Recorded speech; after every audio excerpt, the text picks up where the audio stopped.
I'm Sheila Anderson, host of Weekend Jazz Overnight and Salon Sessions, and I'm speaking with award winning recording artist, alto saxophonist Jesse Davis, who hails from the Crescent City of New Orleans. And Jesse studied with Ellis Marcellus at the New Orleans Center for Creative Arts. He moved to New York City, attended William Patterson College in New Jersey, and also the New School. For the past 20 years, he has made Italy his home, and he's here to talk with us about his new release, Jesse Davis Live at Smalls Jazz Club. Again, welcome to WBGO Studios. Jesse, how are you? What is I'm fine. I'm doing fine, especially talking to you guys at WBGO. Um, WBGO will always hold a special place in my heart. What you guys did and have done and have been doing for this music has been amazing. And so, well, we always try to show out some appreciation one way or another. So I really appreciate what you guys do. absolutely? Well, I remember, we met. I've been on there since '95, so we met right around the time before you left and you went back to New Orleans, I think. But Yeah, I went back to New Orleans for a couple, you yes, know, yes, and then I moved back to New York a little bit after 9/11. got you. Right. And 2003 is when I moved over here. Wow, time is just flying by, isn't it? Time, but you telling me. I I, mean, I got gray hair.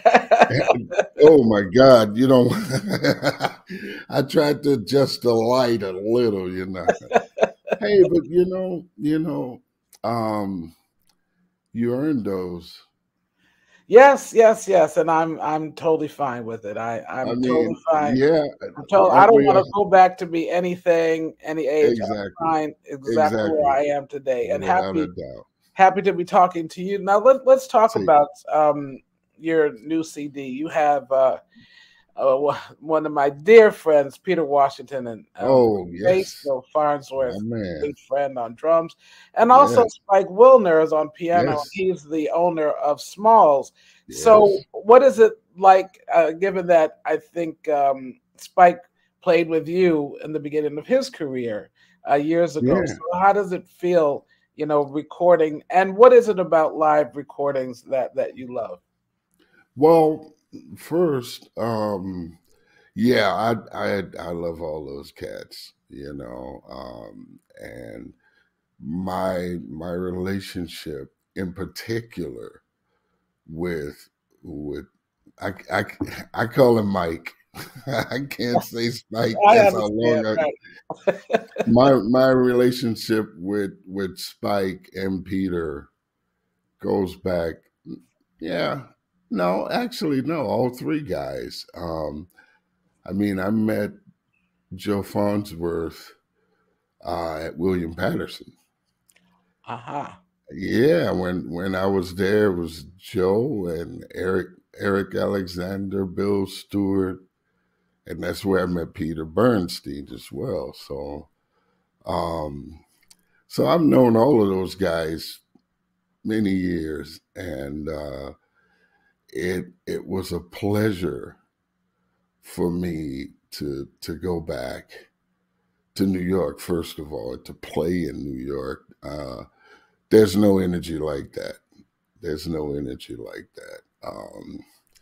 To go back and play in New York and to play with three friends, it was a joy for me. It was a joy for me. And in terms of live recording live, um, yeah, it's the energy is different because you have the audience. And for me, it's become one of the most important things for me, more important than any particular musical devices or any kind of thing that has to do solely with music, because it gives purpose to what you do. You know, I often talk to audiences and I tell them that um, even before we begin to play, I can feel the energy coming from an audience when I walk onto the stage. So most of the time I already know how it's going to go. And many times I'm already getting fired up because that energy is so real. And so, yeah, they give it to us. We give it back to them, and it circulates. And it's powerful because everybody's vibing on the same frequency. And you don't get that in the studio, you know. Excuse me. To a certain degree, the studio has its place as well. You're in a comfort zone, kind of. Once you get the ins and outs, you're in a comfort zone, and but it's yeah, it can be a bit um, homogenized in by comparison, and you have to bring your own energy. Right. You know, like the biggest thing in the studio is to have guidelines. For me, I never if we can't do it in one take, I don't like to do 50 million takes. I'm not a fan of absolute perfection because you do many takes of a track and you come back and listen and you say, well, whoa, wait a minute, which take is that? Say that's the first take, and everybody goes, oh, okay, I'll deal with my mistakes, you know, unless it's something really, really bad. So people make the difference, and people are more important than they think when it comes to a live show, you know. And what it's made me realize is that there's more to music than just notes, um, and there's more to music than just music. You know, it's an essential for human beings. It touches something inside of us like nothing else does. Right. Well, yeah, yeah. Yesterday we talked about music in the sense from a writing point of view. I was asking you about, Mm. like I said, what my favorite song of yours, Confetto. And That's I wanted right. to, talk about that song in particular, but also what goes into to writing a song, Mm. and do you ever think when you've written a song, oh my God, it's a hit? ah, Uh, wow, I wish. I wish I could think that. Well, actually, I don't really say those particular words. It's a hit, but for me, everything starts with the melody, a melody or a groove, a melody or a groove, and from there, I the process goes where I'll it'd be in my head and just over and over, over and over, over and over. And the reason I like to do the process that particular way before I go to the piano or really start to deal with the harmony and other things is, you know, music, like I guess many things in life, has a certain kind of symmetry, and when that thing comes together, when it comes together, it's the natural symmetry.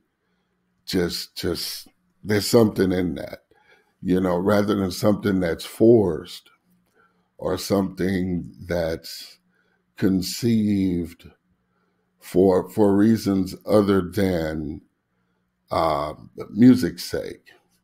So yeah, I like to take a little time to let it marinate, to especially the melody and the groove. And then the harmony comes. Everything starts to come naturally. You start hearing bass notes. You start hearing the bottom that goes along with the top, which is the melody. Then that's where the piano comes into play, where you start to fill in the middle. You put in the colors and the chords and the colors and the nuances. And that's my particular way. So I usually for me, there's like a 3-month period from conception to actually becoming something, and then there are those days where nothing works. You think nothing works. So you learn over time never to throw things away. Doesn't work, but I'll keep that. And one day you're doing something and you're missing a bridge, or you're missing a section, or you're missing something, and you say, well, wait a minute. And you go look in your trash pile, and so everyone has their own way of doing it.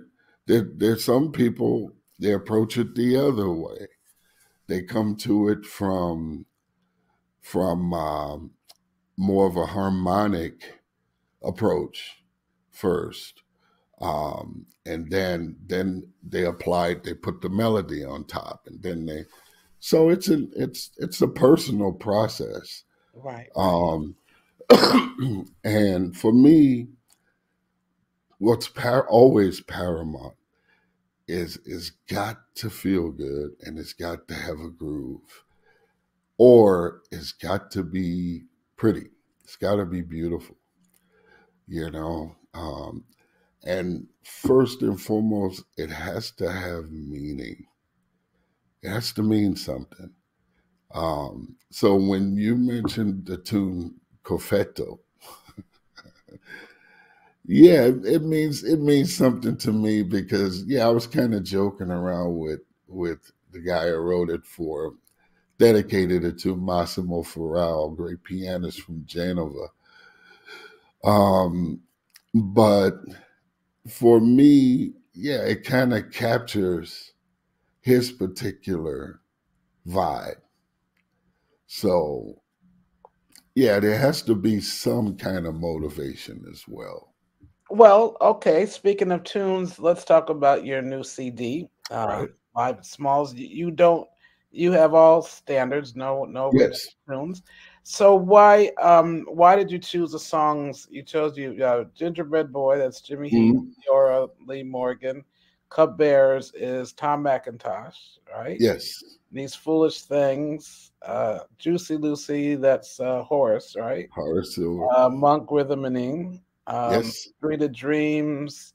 I forgot who wrote Street of Dreams. And Love for Sale, Cole Porter. So Yes. again, I mean, great writers as well. Oh, absolutely. And so why? Well, What about these because songs?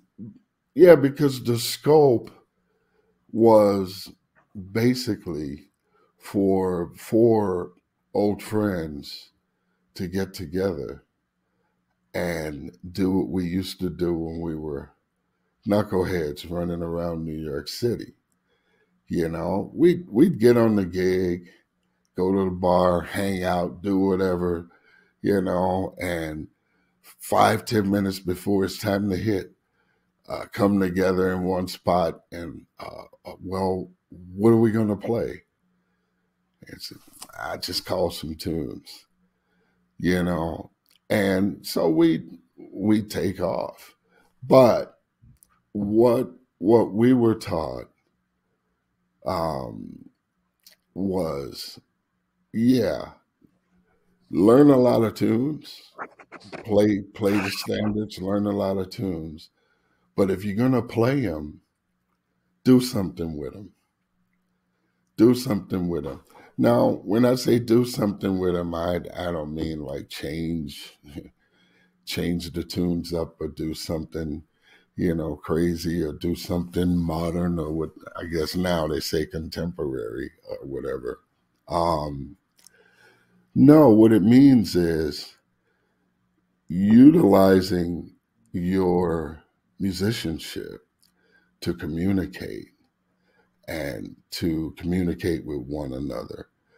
And no matter what situation arises, you learn how to meander as a group.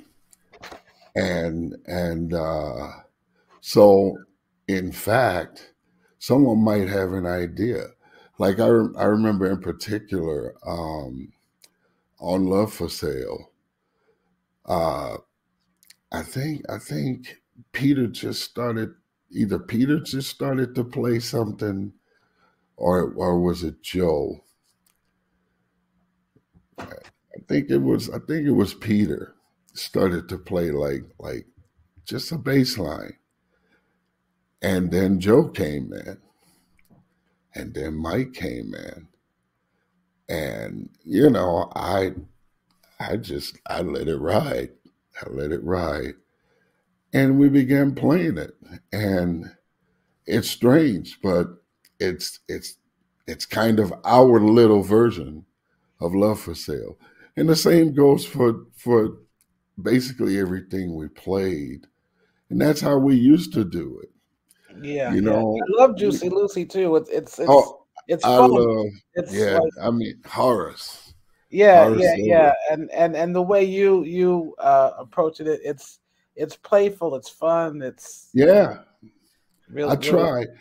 Yeah, because you know, Horace Silver tunes um will fool people, you know, into thinking that they may not be some things may not be as sophisticated as other composers, or maybe more on the soulful side than something. No, it's all in there. It's all in there. Um, so I love Juicy Lucy because yeah, it's got that groove, it's got that energy, and it pretty much it's one of those tunes that epitomizes what Horace Silver meant to the music. Like I think when you take like Horace Silver, Lee Morgan, and Wayne Shorter, and maybe you throw in Jimmy Smith and some other people, those guys kind of helped brought about a change in the beat and the vibe, like in the 60s, you know. Um, and I think that those things are so important. There's always a lot of talk about the different eras and different things, and oh, that's bebop and that's swing and that's this. And it's like, yeah, but those are just sedimentary layers. And someone comes along and they learn the foundation and they understand those sedimentary layers. So to the point where they can put their own create their own layer, their own, Um, I think those guys, and especially like Horace Silver, helped to define a period in this music. You know, I mean, you got Benny Golson, you got it's just, and we had to look at music like that too, like books. So we studied Duke Ellington because we know that's a book, or Monk, or Basie, or Benny Golson, Cedar Walton. I mean, you can just keep going. And doing it that way, you come to not only respect these people for their great talents, in particular at composing, but you start to understand what made each and every one of those composers special and different. Right. Now you're talking about Horace in particular. You know, you had, you know, bebop, you had hard bop, and Yeah. I read that you were your music was called neo bop. Uh, Yeah. do you It's agree with been that called so category? much. Yeah. Now, do you agree with that categorization of your No, music? I've Neo bop? never agreed. I've never agreed with that. Um, you know, as like as a young musician coming up in New York, and being given an opportunity to record. Like I think I was 23 when I signed with Concord. 23 years old I signed. That sounds old nowadays. I know, 23. isn't it crazy? Yeah, I was 23 years old, and I kind of didn't want to at first. Because Well, we were like that too, because we had this feeling that you had to earn it. You had to earn it. We didn't want it unless we felt like we earned it. And I, at that time in my life, um, I didn't feel like I was ready to make records. I I, didn't feel like I was ready at all. And a big part of that is because, as you know, on any given night back then, you could walk from club to club oh my God, and see, insane. yes, and see the, I'll say people, see the cats doing what they do, and you're just standing there going, oh God, wow, I wish. And so, yeah, we felt like, well, what does it look like? Who the hell do I think I am to be taking myself so seriously? And, you know, but the older you get, you understand that people see potential. That's what they're seeing. They're seeing potential. Um, but you can't really understand that back, when you're young. Um, so yeah, I mean, it's all important. Now It's you all were speaking of you when you came along, when you came to the city, you were part of the musicians considered young lions.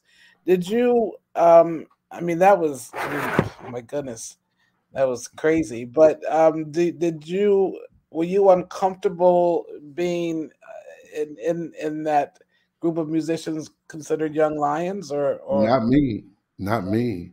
I reveled in it. Mhm. Matter of fact, I was ecstatic. I was happy on the inside. I would never tell this the first time I'm ever saying this to anyone. No, I was happy because I didn't feel like I really still didn't feel like I belonged in that group, in that category. Um, you know, because it was a pretty broad category. I mean, we're talking about from 20 somethings to like sometimes I think at one time they were even throwing in like Winton and Bramford and Yeah, Terrence and I mean like yeah, and it's Mulgrew and Lewis Nash. Romeo, and yeah. Yeah, and it's like, are you kidding?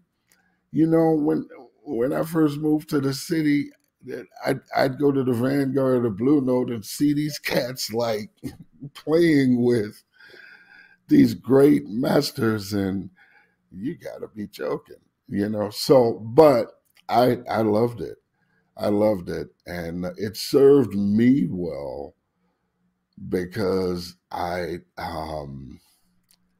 always felt like it, like the fly on the wall, kind of some in many cases, but with one distinction, I knew I belonged there with those guys. I never doubted the fact that I was a part of what they were doing and who they were as musicians. Um, you know, but yeah, I always thought that that was too broad Yeah. a category. You know, Well, who was the first master you went on the road with? I know you were with well, Duff and yeah, Cat and Benny, and oh my goodness, you worked with everybody. But yeah. who was the first master you went on the road The with? the very first, well, I left New Orleans in high school and I moved to Chicago. I went to Northeastern Illinois University in Chicago, um, and then woke up one morning and said, I got to get to New York. It just hit me. I got to get to New York, and it wasn't. It was just. It just happened.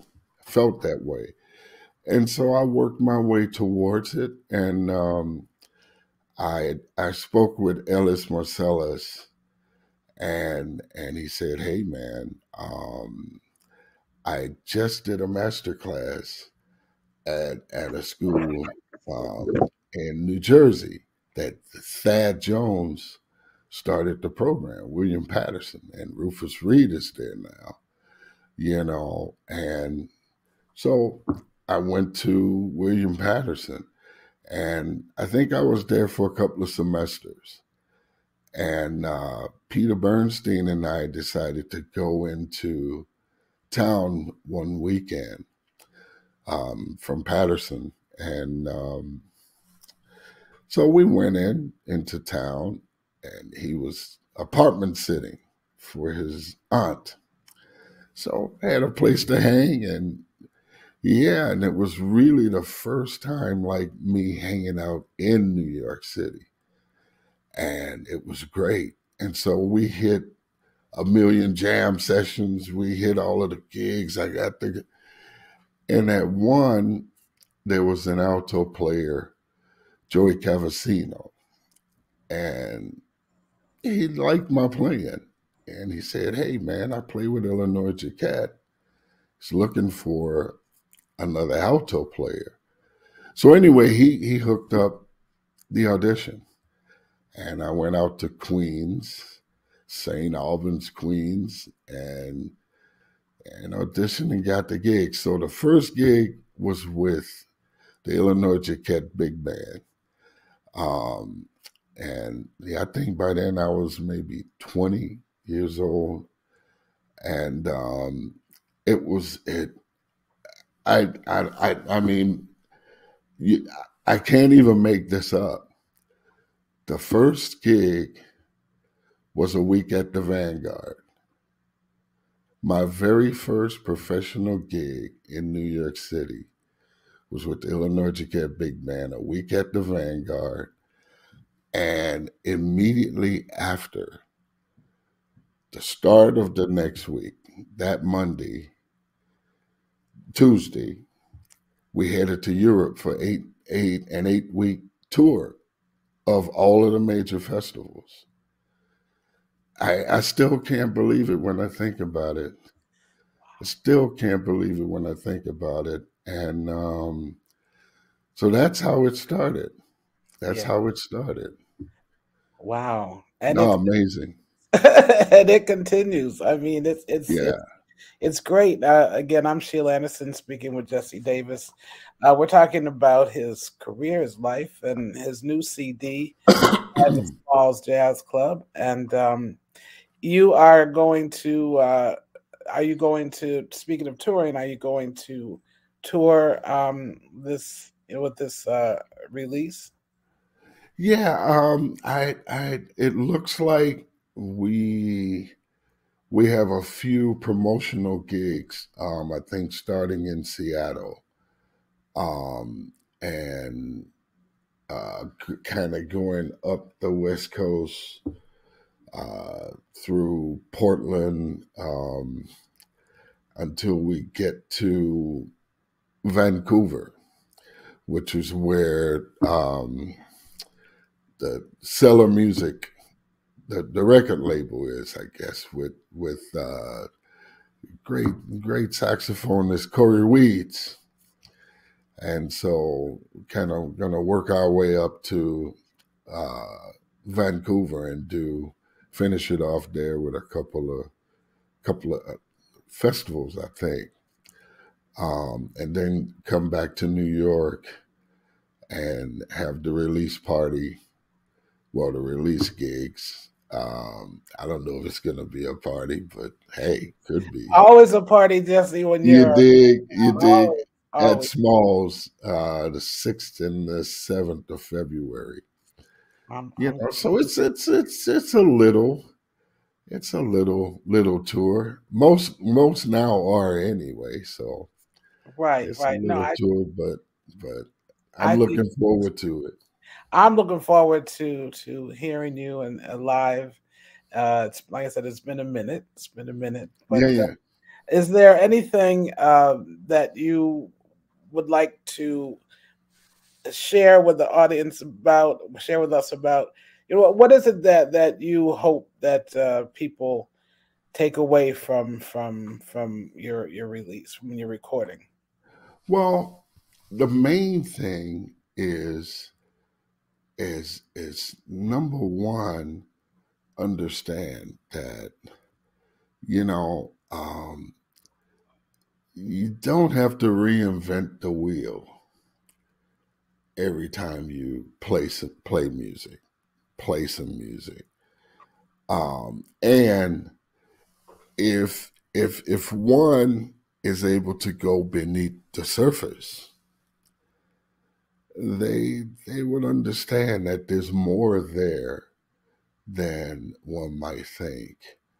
I think that we've come to a period where the most demonstrative and visually demonstrative, and um, there's certain things that people are missing um, in the music in particular.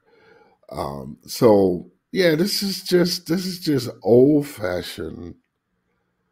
This is an old fashioned blow-in session with by four veteran musicians who understand how to communicate with each other and who understand how to play this music.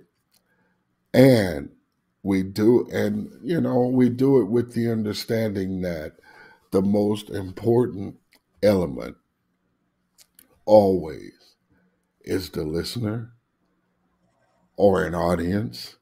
This is music for people. This is people music. This is people music. And it's just as personal and inventive. And I mean it's got all of the elements of all of the other things that are constantly being called contemporary and modern and original, and there's so much emphasis on those things that I think a lot of kids are missing out on actually learning how to play through the music and how to really express something through their music. So I think musicians will get a lot out of this as well. I think there's something in it for everybody. Um, so I'm happy we did it, and I'm happy I did it with the cats I did it with. Right. Well, as they say, everything that's old is new. I never They, thought I'd be wearing bell bottoms again. I know. Oh, you dig? I'm It's one of the true. things, actually.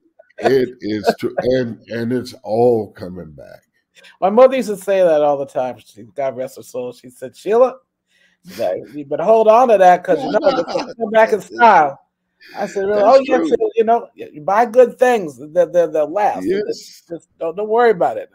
You know, she was right about that. it's all, and you know, even those things that make you cringe Yeah. when you see them. Yes. Yeah, these kids are eating it up. They're Yes. eating it up. You know, so it's true. Well, there's Definitely. no cringe listening to your CD, Wow. Jesse Davis live at Smalls Jazz Club, and I'm so happy to talk with you, and I'm looking Likewise. forward to seeing you again, my dear brother. So You again, I'm got it. Sheila Anderson, and this is WBGO Studios, and he's Jesse Davis, saxophonist extraordinaire, and Thank you. you know, again, great CD, Jesse Davis live at Smalls Jazz Thank you Club. so